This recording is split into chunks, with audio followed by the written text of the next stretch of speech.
Play action and a big sack. Oh, yes. All the way back at the 30-yard line. Big old sack for South Alabama. That's Emmanuel Waller, who came absolutely unabated around the edge.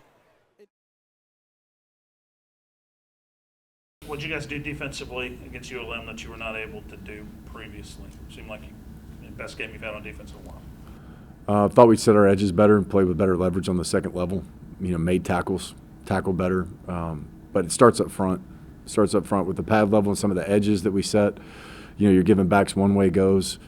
Now you've got to get to the party. Now backers have to get over the top. Sometimes we had some backers on some runs that spit. They were slow getting there, got guarded up or tackled up, got manned up by an offensive lineman. But for the most part, good edges and good second level leverage.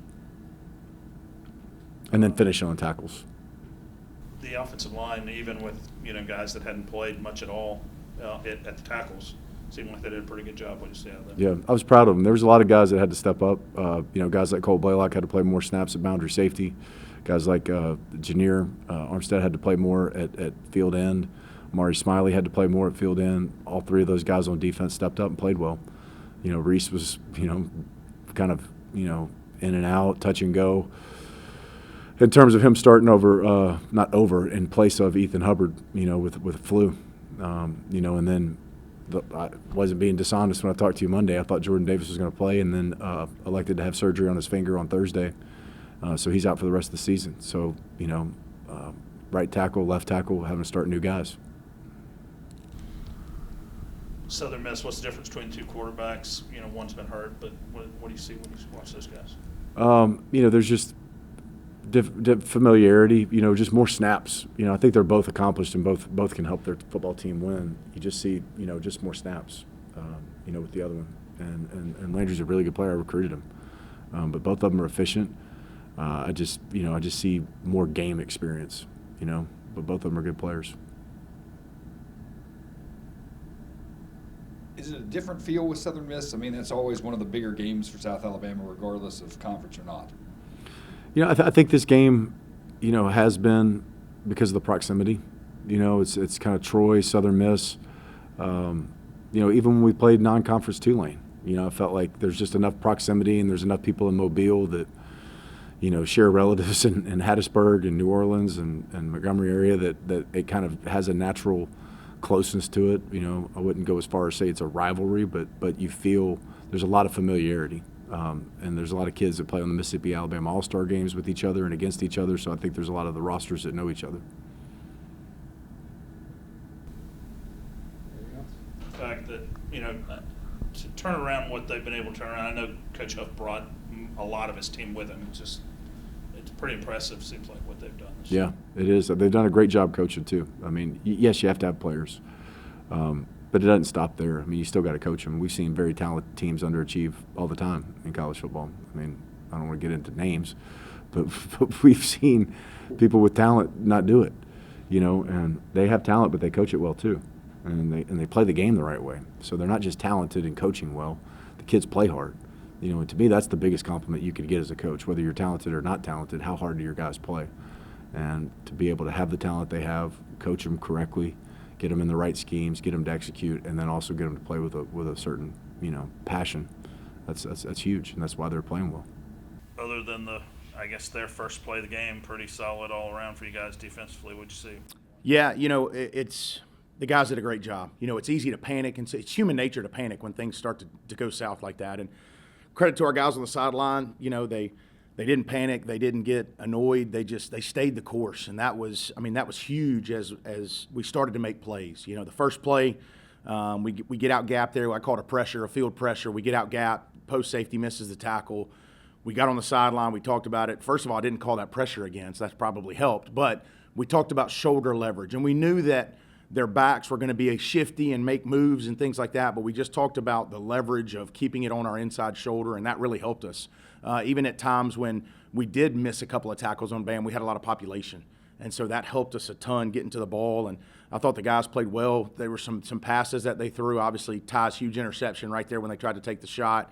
But even some ones, there was the fourth down, the very last play of the game, where D. Darby gets out of his break and bats the ball down on 4th and 7. I think just our guys played with confidence as the day went on, and it was fun obviously huge for our guys in terms of their confidence, and it was a lot of fun for those guys, and proud of them for how they fought. How many times did Todd drop it before he actually intercepted?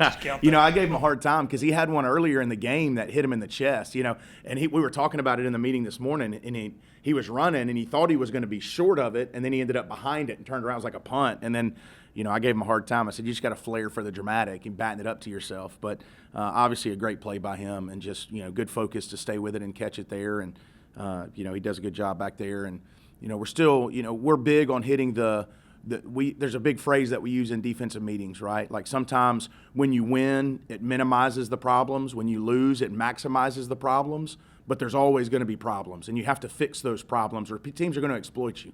And so we gave up 4 explosives for 93 yards, and some of those explosives, one was the first play, one was an over route, right? So it's just getting our eyes and fixing those things on the back end, so that way they don't hurt us again, because football's copycat. Teams are going to run the same plays. Georgia State ran the play one of the plays they ran against us on Saturday. So it's just making sure that you fix the issues and not just brush by it and say, oh, we won the game, we're all good. You still have to fix the issues that popped up throughout the course of the game. And so I think part of that is our eye discipline on the back end, making sure, because we're going to play a really quality opponent this weekend with a lot of speed on the perimeter, and that goes really fast. And so we're going to have to do a great job with our eyes and a great job with our shoulder leverage again in tackling.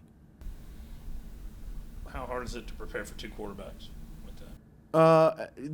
The scheme is relatively the same. Obviously, with Braxton, he can pull it down and run it. Not that Liddy can't, but he's a different animal in terms of his frame and how he falls forward and does some of those things.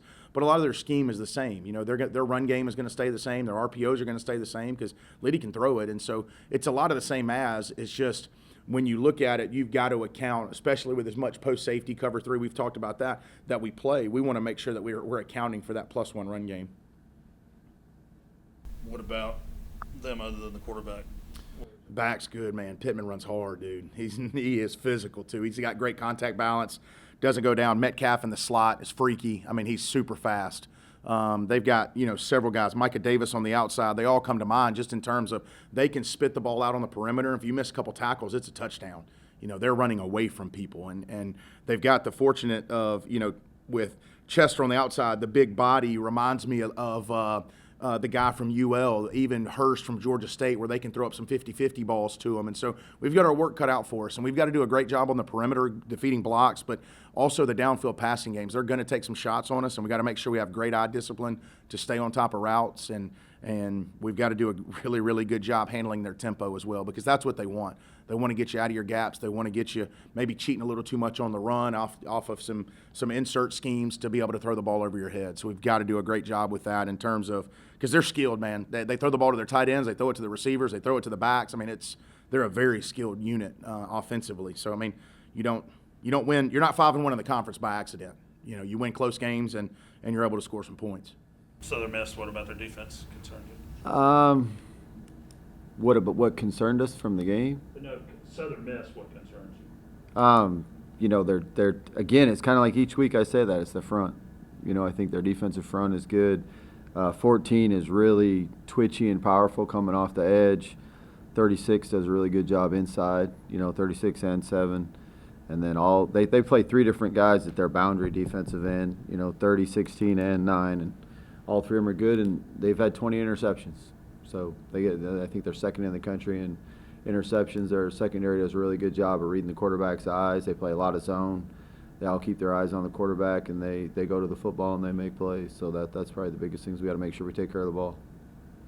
The other day, looked like you finally got Eager involved down the field some. Yeah, that had to be good for you. That was really nice. It was good to get Anthony the ball, and it's too bad he wouldn't have got one more, so he could have been over 100. But he was super excited, helping the team win. He had a mistake the first play of the game on kickoff return, so it was great that he came back from that, didn't let that bother him, and made plays for the rest of the game, helped us win.